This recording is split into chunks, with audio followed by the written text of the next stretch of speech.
예, 시청자 여러분 한 주 동안 잘 지내셨죠? 신유리입니다. 이해랍니다. 예, 요새 이 폭염도 폭염이지만 폭염 속에서 이 잼버리 대회의 파행 문제로 정말 여러 가지로 시끄럽습니다. 네. 아마도 자식 키우는 그 부모의 입장은 전 세계가 다 동일할 텐데요. 과연 이 잼버리 대회를 유치하고 계획하고 준비하고 지금 우리가 개최하면서 한 번쯤 부모의 마음으로서 잼버리 대회를 바라봤는지를 한번 돌아봐야 될 것은 아닌가 이런 생각이 듭니다.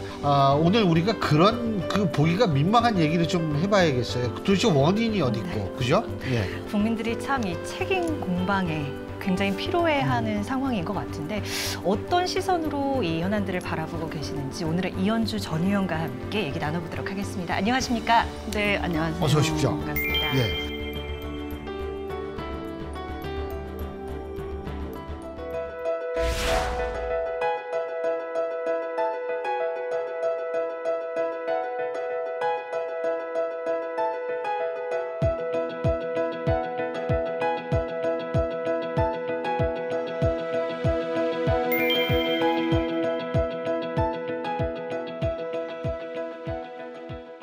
아유, 더운데 어떻게 휴가는 다녀오셨어요? 아직 못 갔어요. 이제 가려고요. 예. 네, 더 늦기 전에 가야죠. 그 휴가도 좋은데 한번 새만금 쪽으로 휴가를 가보시는 것도. 저는 진짜 한번 살피실 겸. 예. 네. 지금 민주당에서 윤 정권이 잼버리 남탓 공세한다는 입장을 고수하고 있잖아요. 네. 어떻게 바라보고 계세요? 아니 뭐 사실 윤 정권이 남 탓하는 것도 보기 흉하고요. 근데 민주당이 또 남 탓하는 것도 보기 흉해요. 그러니까 예를 들어서 지금 이거 같은 경우 제가 볼 때 일단 지금 현재 정부가 1차적인 책임은 맞아요. 왜냐하면 지금 권력 갖고 있으니까. 근데 또 2차적인 책임은 전라북도. 그죠? 그다음에 또 거슬러 올라가면 민주당도 크게 할 말은 없거든요. 그러니까 제가 볼 때는 이런 상황에서 지금 남 탓을 하는 것은 좀 문제가 있다. 그러니까 뭔가 있잖아요. 야, 이거 어떻게 하면 이거 해결할 수 있냐. 해결 좀 해보자. 이렇게 좀 일단 태도가 일단 그래 되지 않는가 이런 생각이 좀 들고 근데 저는 이 정부도 말이에요. 근데 사실은 시작을 아마 국민의힘에서 문재인 정부 얘기를 또 꺼냈을 거예요. 저는 그것도 지금 이제 2년째잖아요. 그래서 국민들이 다 알아요. 요즘 말 안 해도 누가 얼만큼 문제가 있고 누가 얼만큼 책임을 지고 이런 걸 다 알기 때문에 그거를 누구 책임이다. 전 정부가 어떻게 했다. 이런 얘기를 자꾸 하는 거는 저는 굉장히 보기 흉해요. 사실 민주노총 전북 본부가 먼저 얘기한 게 뭐냐면 이게 문재인 정권, 그다음에 민주당 뭐 이쪽 전라북도 정치인들이 문제다라는 식의 문제 제기를 했고 그때 당시만 하더라도 국민의힘 뭐라고 얘기를 했지만 아니다 이거는 어쨌든 우리가 추스려야 될 문제 이런 식으로 얘기를 했는데 중간에 입장이 확 바뀌었어요. 그러니까 제 말이 그거예요. 그러니까 사실은요. 그 전에 문재인 정권이 잘못한 부분이 있어요. 그러니까 예산을 제대로 안 썼어요. 이렇게 딱 써야 될 때 안 쓰고 좀 방만하게 쓴 경향이 있죠. 그다음에 제대로 준비해야 되는데 준비를 못한 부분들이 있거든요. 근데 사실은 그 얘기를 하려면 이번에 이 일이 터지기 전에 이렇게 정권을 이양 받아가지고 잼버리 준비를 좀 해보니까 그 전에 너무 준비가 부실하더라. 이거 다 싹 갈아엎고 우리 다시 이거 준비 처음부터 새로 시작해야 되겠다. 이렇게 얘기하면서 그때 작년이라든가 뭐 이럴 때 이제 이 얘기를 이게 문재인 정권 때 문제가 굉장히 많았다. 그래서 우리 개혁을 하겠다. 이렇게 했으면 그게 설득력이 있죠. 근데 이때까지 가만히 있다가 그죠? 가만히 있다가 사실은 제가 볼 때는 잘 될 거라고 생각했을 거예요. 그래서 이게 잘 되면 막 자기 홍보를 하려고 너도 나도 숟가락을 막 얹다가 막상 이게 뚜껑 열었는데 결과가 안 좋으니까 이제서야 막 이렇게 남 탓하는 거는 그거는 설득력이 약해요. 책임 회피하고 방기하는 모습 좀 안 봤으면 좋겠어요. 그게요. 우리나라 이 의원님 죄송하지만 정치인 중에 그런 사람도 많아요. 숟가락만 얹으려고 그랬다가 안 되면은 막 너 때문에 그랬다는 식으로 하는 게 떠밀- 맞죠. 그게 너무 네. 보기 흉해요. 그리고 이게 이렇게 파행이 된 것도 너도 나도 숟가락 잘 될 줄 알고 너도 나도 숟가락을 얹다 보니까 사실은 이게 쓸데없는 일이 너무 많아졌어요. 제가 볼 때는 예를 들면 문체부 장관이 공동위원장으로 또 올라 있더라고요. 근데 아마 그거는 제 생각에는 뭐 관광 프로그램 아니면 이제 K-팝 이런 것 때문에 올라간 것 같은데 사실은 공동위원장 할 필요까지는 없거든요. 근데 이렇게 되다 보니까 제 판단에는 보면 개영식 할 때 K-팝을 몇 시간 동안 기다려서 보잖아요. 그 더운데 아이들이 비행기 타고 막 와가지고 얼마나 이 여독이 안 풀린 상태에서 그래서 보통 개영식 할 때는 공연을 크게 길게 안 해요. 간단하게 서로 소개하고 주의사항 주고 사실 막 유흥이라든가 이렇게 좀 여독을 그러니까 막 이렇게 신나게 뭔가 하는 거는 마지막에 다 끝내고 야 이제 약간 풀려가지고 우리 한번 신나게 놀아보자 이거 마지막에 하는 거거든요. 근데 제가 보니까 목표가 다 다른 거야. 목표가 그런 것 같아요. 그래서 문체부 장관은 어떻게든 K-팝을 이번 기회에 한번 홍보를 한번 해보자. 그다음에 또 전라북도는 어떻게든 이번 기회에 한번 새만금을 한번 홍보를 해보자. 근데 정작 있잖아요. 잼버리라는 거는 스카우트 정신을 키우면서 아이들이 호연지기를 키우고 그다음에 서로 교류하면서 세계 평화에 이바지 뭐 이런 거란 말이에요. 그러면 그 스카우트 정신에 대한 그러니까 야 이번에 와서 여러 나라 아이들하고 내가 교류도 하고 친구도 맺고 여기에 대해서 꿈을 가지고 왔을 거예요, 아이들이. 그러면 제가 봤을 때는 그 본연의 목적에 충실한 게 1차적인 거예요. 근데 너무 제밥에 관심이 많았다. 사람들이. 이번에 엑스포 유치 못하면 또 이거 얘기 꺼내면서 할 거다 이런 얘기도 또 이제 국민들은 또 하더라고요. 서로 그거 가지고 네. 이제 싸우겠죠. 근데 제가 볼 때 사실은 엑스포는 쉽지 않아요. 이미 워낙 두 국가가 막강하기 그렇죠. 때문에. 사우디가 네. 아, 그 지난번에 점수가 제가 언뜻 봤는데 보니까 우리가 세 번째인 것 같던데요. 네. 그 사우디가 1등, 이탈리아가 2등, 우리가 3등 이런 것 같아요. 지금까지. 그런데 일단 사우디가 너무 막강하고 돈으로 그냥 막 그렇죠. 엄청나게 지금 뭐 회심의 그거 또 거기다 국제 관계를 보면 미국 입장에서 미국이나 유럽들이 지금 원유 문제 때문에 원유가가 굉장히 중요하잖아요. 근데 사우디가 말을 안 듣잖아요. 사실 굉장히 요즘에는 자원민족주의라고 그래가지고 사우디가 과거처럼 그냥 친미 일변도로 가는 게 아니고 자기들 원유를 가지고 그렇죠. 예. 미국을 들었다 놨다 하거든요. 예. 전략적으로 한단 말이에요. 그러다 보니까 미국 입장에서는 이 사우디를 붙들어 놔야 되는 거예요.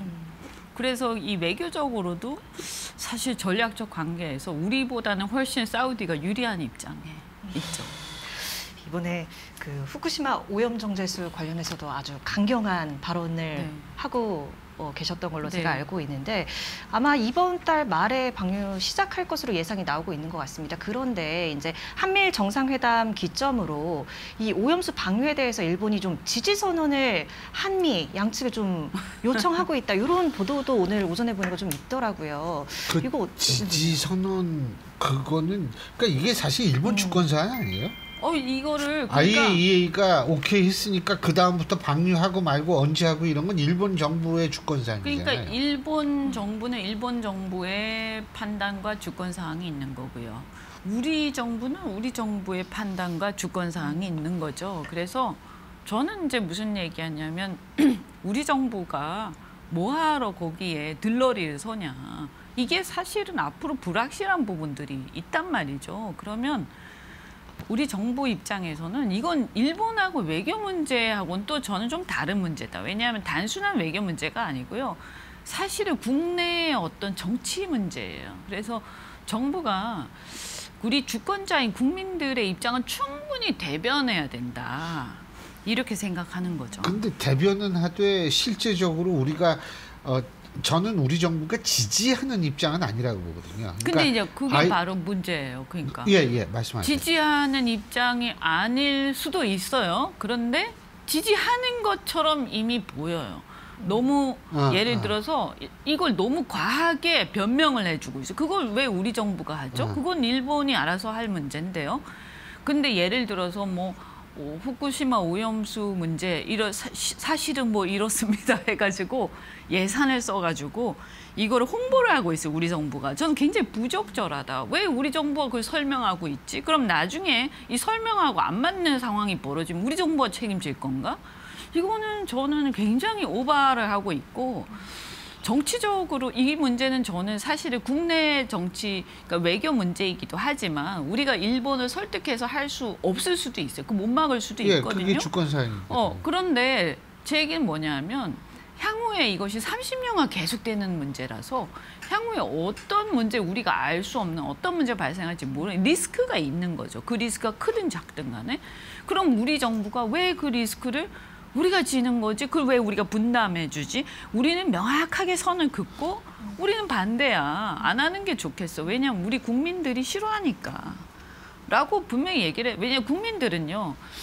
정부가 국민들의 의사를 적절히 대변해주고 국민들을 보호하는 느낌을 받길 원하는, 의지하고 싶어 하거든요. 정부에 대해서.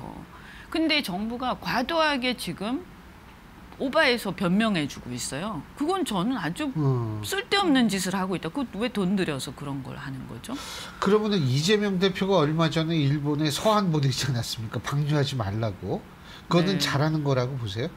뭐 그럴 수는 있죠. 저는 당연히 자기가 뭐 국회의원이면 그렇게 할 수 있다. 그리고 그렇게 하는 게 저는 맞다고 봐요. 근데 뭐 글씨 효과가 얼마나 있는지는 그건 아니 그러니까 조금 일찍 한 2년이나 지금 후쿠시마 IAEA가 조사하지 않았습니까? 그게 뭐냐면 방류를 할 가능성이 2년 전에 이미 불거졌었는데 그럼 좀 빨리 한 게 어땠었느냐라는 안타까운 당연히 표시하는. 빨리 했었어야죠. 네, 그러니까 민주당도 지금 하는 지금 그러니까 왜 이재명 대표가 지금 와서 하는 그것도 약간 형식적이라는 생각이 들죠. 진정성이 좀 떨어져 보인다. 그러니까 이게 저는 뭔가 이제 2년 전부터 계속 됐잖아요. 그러면 국민의힘도 그렇고 민주당도 그렇고 우리 국민들을 대표해서 국민들이 원하는 걸 충분히 우리가 대변해서 얘기를 하고 나중에 어떤 리스크가 발생할지 모르기 때문에 그런 것들을 갖다가 정확하게 우리가 리스크 해칭할 수 있는 것들을 해놔야 되죠. 그래서 우리가 외교라는 건 그렇지 않습니까, 교수님? 그게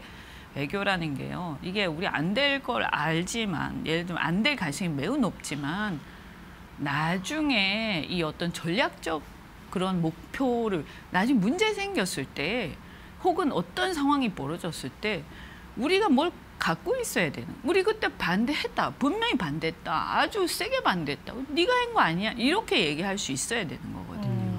지금 이 대표 얘기하셔서 그러는데 이게 본인의 안위에 대한 시점과 맞물릴 가능성은 없으니까 예를 들어 이번 달에 다시 체포동의안 넘어올 수 있다는 얘기도 들고 뭐 사퇴설 뭐 얘기도 나오는데 어떻게 보세요? 정말 이거 저도 너무 오래전에 오래된 아니 그 누가 얘기했잖아요. 10월 사퇴설. 예? 파괴 방안이 있을지가 궁금하고 어떻게 바라보고 계세요? 너무 묵은 얘기라 정말 빨리빨리 어떻게 양당 간에 무슨 결론이 좀 내렸으면 좋겠는데 그런데 그분이 그렇게 얘기하시지 않았나요? 그 체포 동의안 뒤에 숨지 않겠다? 그렇게 얘기하셨죠. 그 말 지키시겠죠 뭐. 아니 근데 문제는 뭐냐면 체포동의안.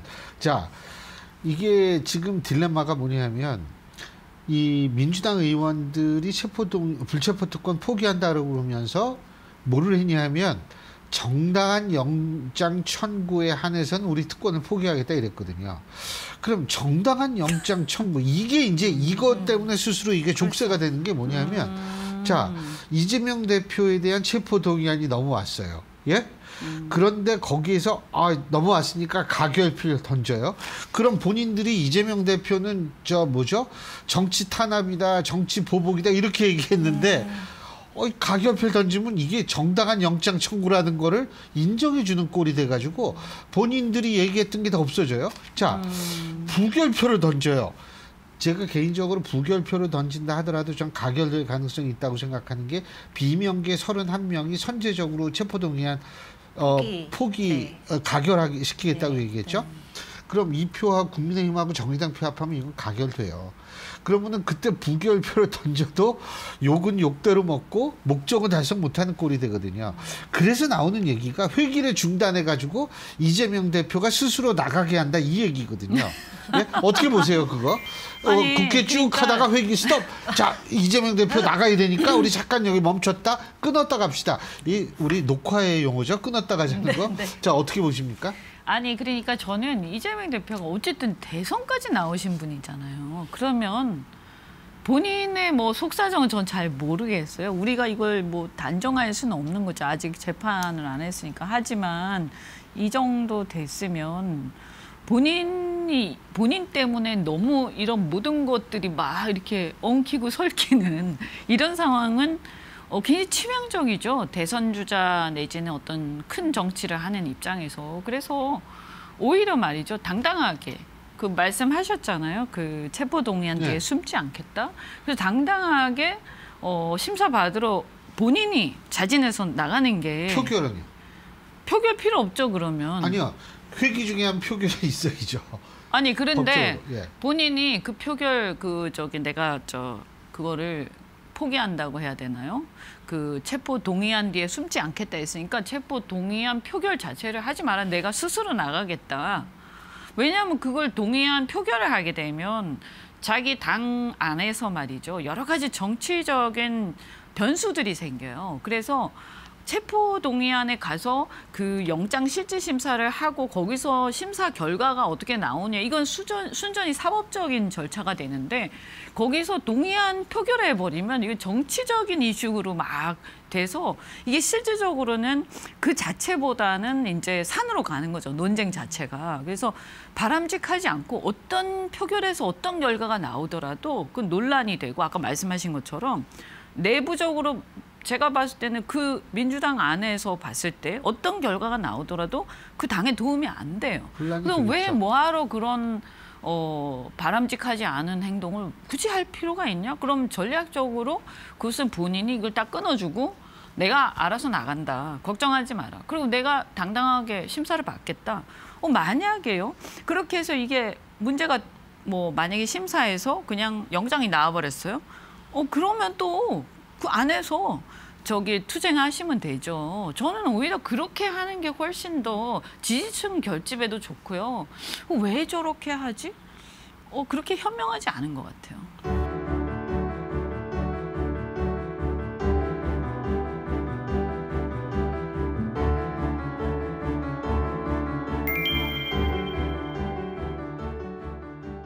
혁신위 쪽도 좀 잡음이 많게 나오고 있는 상황인 것 같습니다. 혁신위는 뭐 실패 성과 별로 없다. 별로 없는 건 아니지만 논란이 또 너무 노인 평화 발언 논란부터 본인들은 아니라고 얘기를 합니다. 노인 평화 발언이. 일단 뭐 농담이었다는 얘기까지 나오는데. 그러니까 그게 왜 그러냐면요. 혁신위가 딱 출범을 하면 우리 대중들이 국민들이 생각하는 정치 개혁 이슈들이 있어요. 그죠? 선거제도, 정당 공천제도, 그다음에 후원금 제도, 국고보조금 제도 여러 가지 문제들이 있는데 국민들이 정말 바라는 것들이 있거든요. 그런 대중들한테 딱 먹힐 수 있는 거를 몇 개를 바로 딱 던져가지고 그걸로 논쟁을 붙였어야 돼요.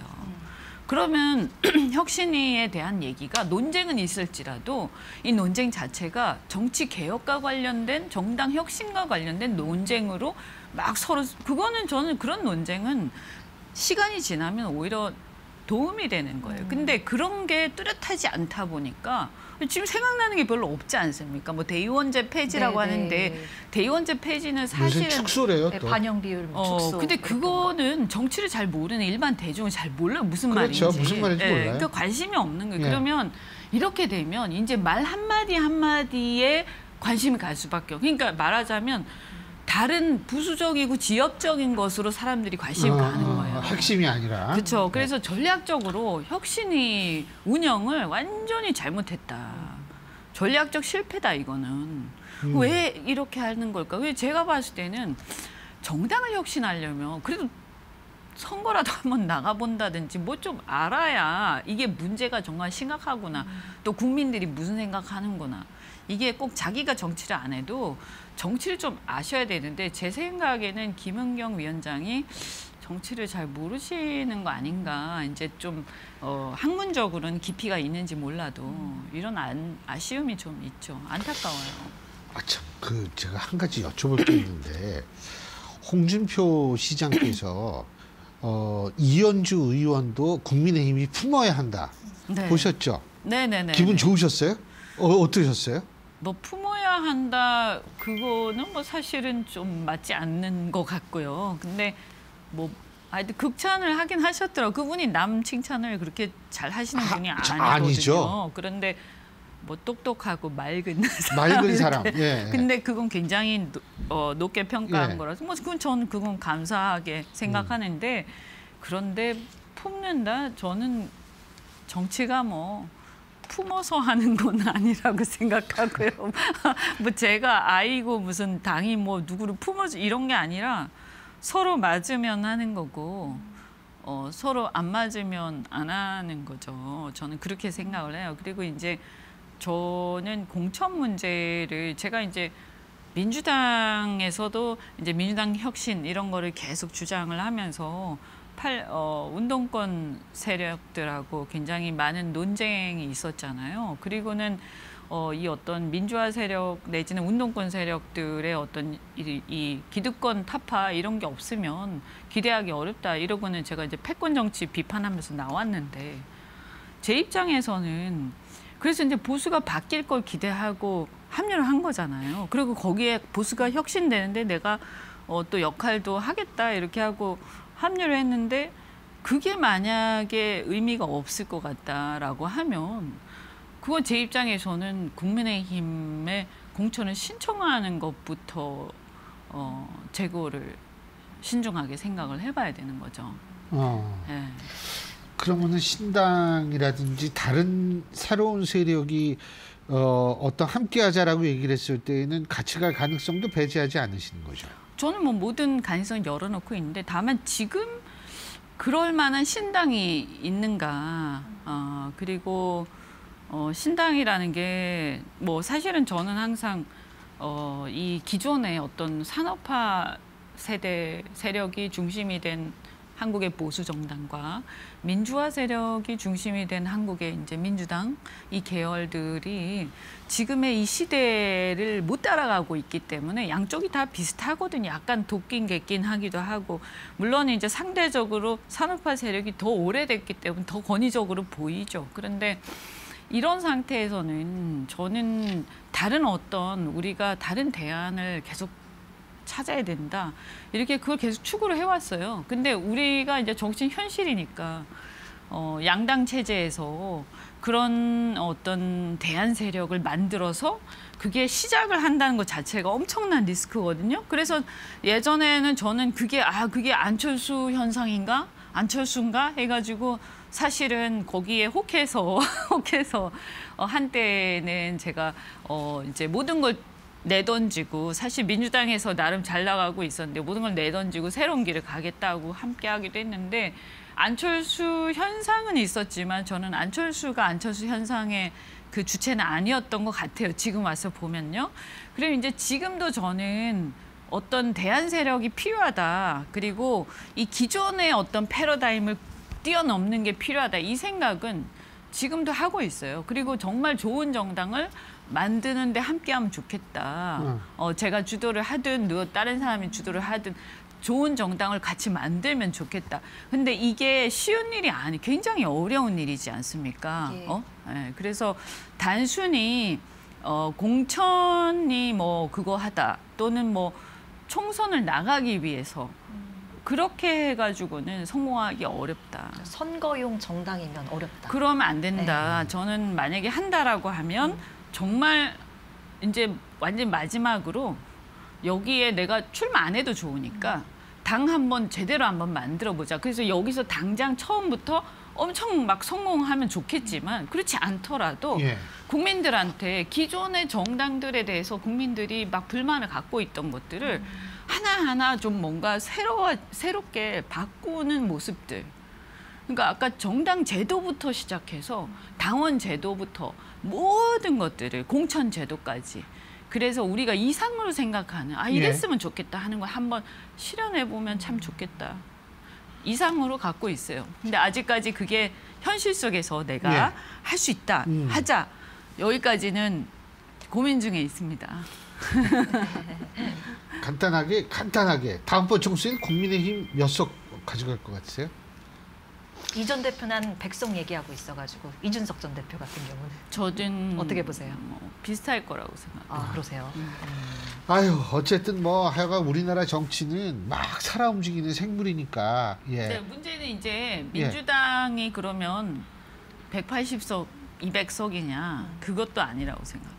그러니까 그 틈새에 신당 세력들, 그러니까 새로운 정치 세력들이 등장할 여지가 많다라고 보시는 그렇죠. 거죠. 그러니까 사람들이 이런 거예요. 지금 윤석열 정부나 국민의힘을 견제하고 싶어. 그게 훨씬 많아요. 지금 한 60% 가까이 된다고 저는 생각하거든요. 그런데 이 견제를 민주당한테 몰빵을 해서 몰아줘서 견제를 하기에는 지금까지 봤을 때 이것도 믿음직하지 않은 거예요. 그러면 견제는 필요한데 좀 더 믿을 수 있는 세력한테 나눠주고 싶다라는 생각을 하는 거 아닌가. 알겠습니다. 어쨌든 저희가 계속 열심히 어떻게 활동하시나 볼게요. 네, 하여튼 뭐 워낙 쉬운 일이 아니기 때문에. 그럼요. 그죠? 네, 정치가 좀 그래도 의미 있는 일을 저도 이렇게 좀 해보니까 이게 후회되는 것들도 많고요. 뭐 이제 우리 인생이 다 그렇죠. 기왕 하려면 의미 있는 걸 하든지. 알겠습니다. 그래야 된다 이런 생각이 듭니다. 오늘 말씀 잘 들었습니다. 고맙습니다. 네, 고맙습니다. 정말 시간이 벌써 금방 갔는데요. 어쨌든 저는 이 잠보리 대회 좀 우리나라는 원래 순발력이 좋거든요. 이 순발력으로 잠보리 대회 처음엔 파행이었지만 끝은 좀 잘 마무리됐으면 좋겠다는 생각이 듭니다. 우리 모두 또 힘을 모아야겠죠. 코로나도 다시 확산서는데 맞아요. 건강 유의하시고 저희는 다음 이 시간에 인사드리겠습니다. 함께해 주신 여러분 고맙습니다. 고맙습니다.